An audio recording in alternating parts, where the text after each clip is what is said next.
this is time for another CD album review, and it's of the Bobby Brown album King of Stage. This was his debut album after leaving the group New Edition, which he was a part of. The album was released in 1986, and the album was produced by Larry Blackmon and John Longo.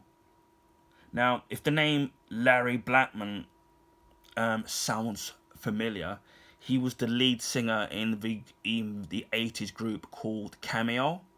Obviously, you may remember this song called Word Up. He was the guy with the red codpiece. So he produced the album. Now, not many people, I don't know if many people know about this particular album, because obviously when we think of Bobby Brown's album, you think of his second album, which was called Don't Be Cruel, and obviously that's this album that had classic songs as Don't Be Cruel, My Prerogative, Roni, Rock With You, and Every Little Step. But most people maybe aren't aware of his first debut album. Now, this album did spawn hits such as Girlfriend, which was his number one R&B hit that he had. Again, I'll go into more detail about that. But it did release songs such as I've just mentioned, Girlfriend, the song 17, and The Girl Next Door. Obviously, the last two songs weren't major hits. And then obviously, by the time this album came out in 1986, and obviously it wasn't the hit that Bobby Brown wanted, he eventually decided to go to two different producers for his next album, obviously, which was Don't Be Cruel, and then he would end up going with L.A. Reid and Babyface. But I do think that this is a very kind of it is a very underrated album. Now, when I first had this album, as I mentioned in the Blackstreet review video, I had this on cassette, and I remember buying it from a shop called Woolworths, which doesn't exist now. And they sell things like there was Woolworths around in every major town, and they sell like sweets, kids' clothes, CDs, albums, music videos, VHS tapes, etc., etc. And obviously they've long since disappeared.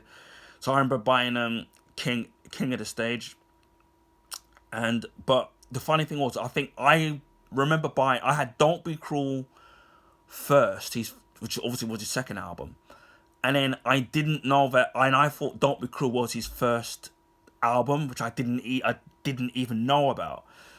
And it's only when I think I may have been in that particular stop, and then I realised, and then I looked, and then there was King of the Stage, and I found, he looked very different. And obviously you realised that this was before.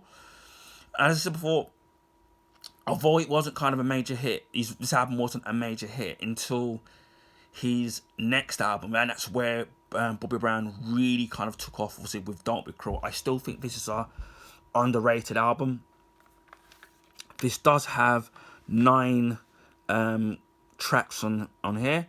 So you got the first track, which he released first, which was his debut single, which was Girlfriend. Track 2, Girl Next Door. Track 3, Baby, I Want to Tell You Something. Track 4, You Ain't Been Loved Right. Track 5, King of the Stage. Track 6, Love Obsession. Track 7, Spending Time. Track 8, 17. And track 9, Tender Romance. Now, as what I said before, I do think that the album is really underrated. This had more of a kind of a pop feel to it rather than straight R&B. Again,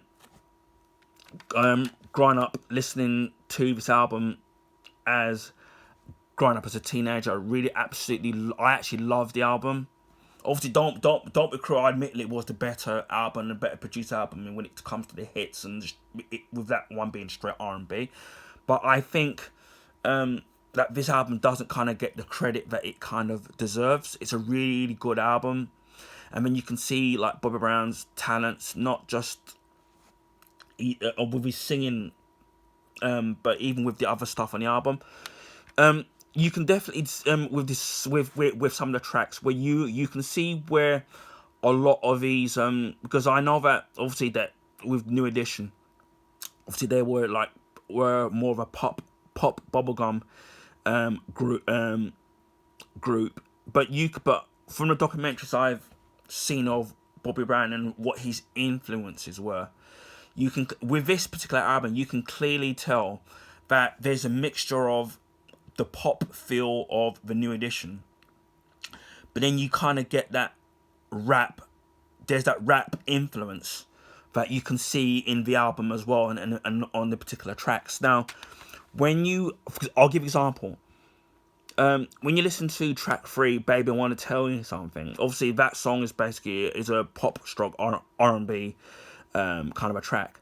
But then in the middle of it, that's where you start to hear he's him being rapping on the actual tracks, and I gotta sit there and be honest. But Bobby Brown's actually very good at rapping, because when you associate him, especially with the songs that he released, like My Prerogative and Ronnie and Every Little Step and On Our Own from the Ghostbusters 2 movie. You just associate him with just singing R&B, but he can actually rap, and he's very lyrically good at rapping. So when you get to halfway through some pieces of the track 3, "Baby Want to Tell You Something," you actually hear he's rapping. And then when you get to the track "King of Stage," again, he's rapping on. Most of that track is rapping, and yeah, that's when you kind of you kind of see his hip hop influence on the actual tracks of him rapping, and then obviously he would start doing it on albums. So without this album, you would only associate him rapping on let's say like on "Don't Be Cruel." I think there's a little bit of rapping on Ronnie, even though that's a ballad. And then depending on on the version of "Every Little Step" that you listen to, because there's 2 versions of it, he raps on that as well. And that's why some of these reaction YouTubers that I see, where they're listening to, say, like, I've seen a lot of them listen to "Every Little Step," and then when it kicks into him rapping, when I've seen the look in their faces, because obviously "Every Little Step" he's just singing, and then halfway through the album he starts rapping, and then a lot of people are kind of shocked that he's rapping in it and he actually can rap. But then, as I said before, you associate that with Don't Be Cruel, and then his 3rd album, Bobby. But then when you see it back, when you see the influences of his rap hip hop influence on his 1st album, you're kind of not surprised as to that, and that he can rap. And obviously when he did "On Our Own" from the Ghostbusters 2 track, when he does a rap, which kind of goes "Too hot to handle, too cold to hold," they're called the Ghostbusters and Very in Control. But the way he's rapping on there, and then when you go back and you listen to on his debut album, you definitely can see that although the album wasn't the big success that he wanted it to be, the building blocks of what would make him, or the nickname they said that he was the king of R&B, or even the bad boy of R&B as well. You can see where those the building blocks of that influence of his style of rapping it in our being able to sing and rap and rap as well, or as we go into the phase the new Jack Swing. And a lot of his artists now that you see, like Usher and Chris Brown and a lot of these R&B stars now, it was all Bobby Brown was to me was the train setter that made R&B the way it is now. Although R&B now in the 2000s is very different. For me, I'm like the 90s. But if it wasn't for artists like Bobby Brown, being an entertainer, being able to sing and be able to rap, obviously we know his personal life and the stuff that he's kind of gone through, and marriage and sex, etc, etc. But the overall, I think sometimes with artists, that we don't give some artists the credit, even if when they fall on hard times, that we don't give some artists the credit that they kind of deserve, and we take for granted like the current music that we have now without the forefathers that set the music in motions, and he was kind of one of them. And this is why, as I said, that this album, King of the Stage, was a very, very underrated album for me, and not many people, I don't know if many people know about it, because they're just look from Don't Be Cruel. So, some of my personal favourites on here. Girlfriend, that's a kind of a slow, a slow ballad. Absolutely great track. The Girl Next Door, you can definitely, if you, as I said before, one of the producers, Larry Blackman, as I said, was releasing of the group Cameo. If you actually listen to the actual the actual track itself and the way it sounds, you can definitely, it sounds like a Cameo, like it's from the Cameo album, or because as I said, it's from the same lead singer who's one of the producers' album, so it's got that same familiar sound. But Girl Next Door, really, really great, upbeat track to listen to. I love that track. And then he did release an album which was after Don't Be Cruel, which was a remixed album called Dance You Know It, where there's actually a remix of The Girl Next Door. The third track, and one of my favourites, Baby I Wanna Tell You Something. Nice kind of track, very guitar riff track. It's got obviously a lot of R&B, pop R&B singing in it, and then it's with a mixture of rap in there. Love this track as well. You Ain't Been Loved Right. I just love the production and the singing on that particular track. Brilliant track. Again, whenever I was feeling down or anything, I just want to be uplifted. One of my go-to songs. Track 5, King of the Stage, was the name of this album. That's when you first listen to that track, where you really hear him rapping on that track. And that's when you really, really first hear him doing it. And that was kind of, for me at the time, kind of unique and different. And then, but it's more of it's more hip hop with a little bit of singing here and there. But this track is more hip hop rapping with a sprinkle of normal singing in it. One of my favourite tracks, King of the Stage, and I wish at the time that he had released that, because that was a banging track. And one of my other favourite tracks is Love Obsession, just another love ballad. It's just the production and the beat on this, excellent track. Just really, really great vocals on that track. Spending Time, another great track.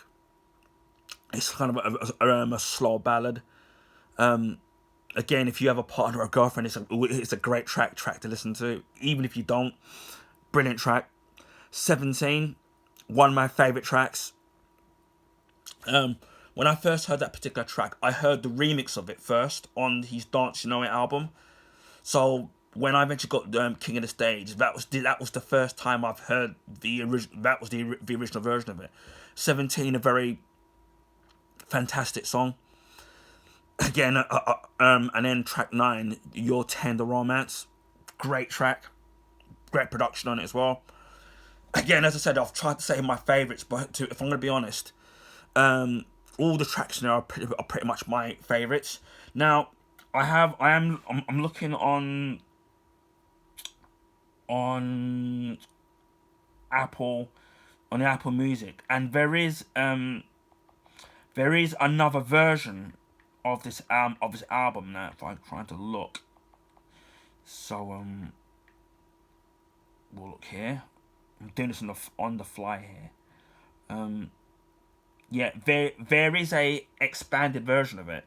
So you get the normal 9 tracks that are available on here, but you get extra tracks. So in total you get 19 tracks. So it's an extra 10 tracks. But what the tracks?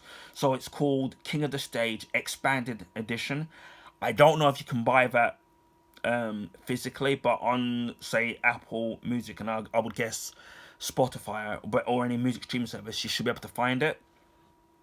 And then that version of it, the expanded edition of this album, came out in 2022.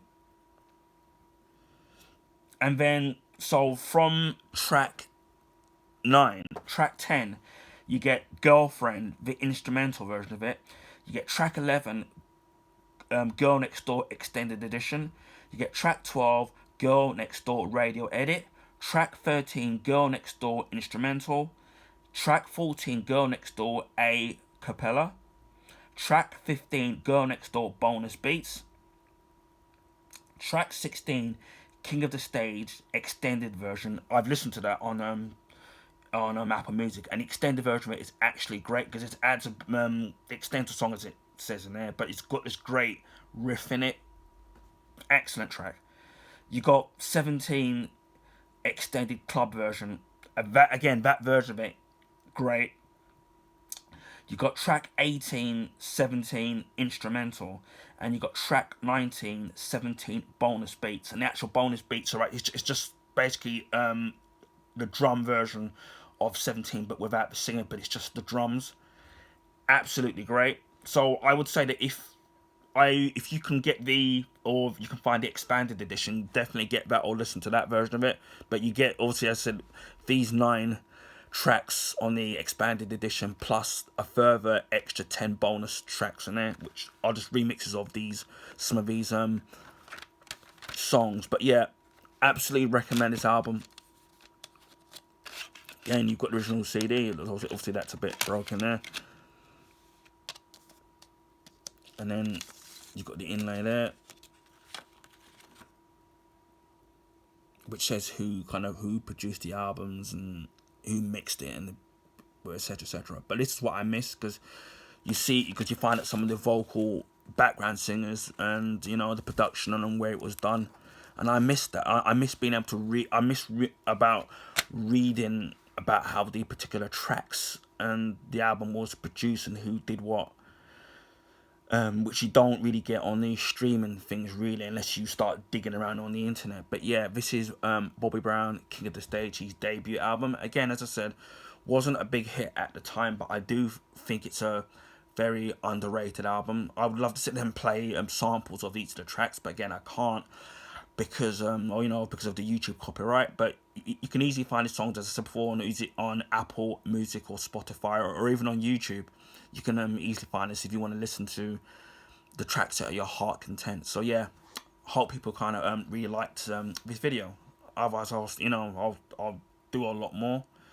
But yeah, this is again one of the albums that was an important part of me kind of growing up and what I love listening to growing up as a teenager. And they say that some albums that that you listen to, you go through, are the basic building blocks of what make you who you are, or made you remember the good memories and the good times in life. And yeah, and this was definitely one of them, along with the Blackstreet's debut album and many more that I hope to share with you all. Anyway, I hope people found this video informative. Please feel free to share with your friends and your family. If you can also like this video, it takes me a second. That also help people find me on YouTube, especially with the YouTube algorithms favouring the bigger YouTubers. So that would help new people find my content. If you already haven't, please feel free to subscribe to my YouTube channel if you want to see new stuff like this and other stuff that I've got on my YouTube channel. There's plenty of different content available on there for your heart's content. And I'll speak to you all again soon. So wherever you are in the world, please stay safe, take care, and bye for now.